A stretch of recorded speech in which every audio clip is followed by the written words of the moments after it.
Teka, huwag mo nang scroll to, sobrang bilis lang nito. Gusto ko na magbigay ng observation po sa relationship. Alam niyo po sa atin dito, hindi natin maiwasan na magkaroon talaga ng karelasyon. Hindi lang po sa romantic relationship. Kasi marami po tayong mga karelasyon sa eskwelahan, sa even simbahan, and of course, sa ating tahanan or sa ating trabaho, sa ating kumpanya. Tama po? At ngayon, hindi po maiwasan sa bawat isa na magkaroon ng tampuan or alitan. Ngayon, bigyan ko po kayo ng observation.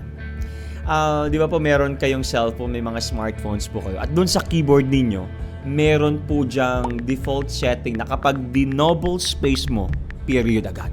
Now, I can relate this to our relationships. Ang nangyayari po madalas, gusto natin ng space. I want space. Yung isa naman, gusto ko rin ng space. At ang nangyayari, nagkakaroon ng closure, nasasayang po yung relasyon natin. Now, here's a good thing. Para ito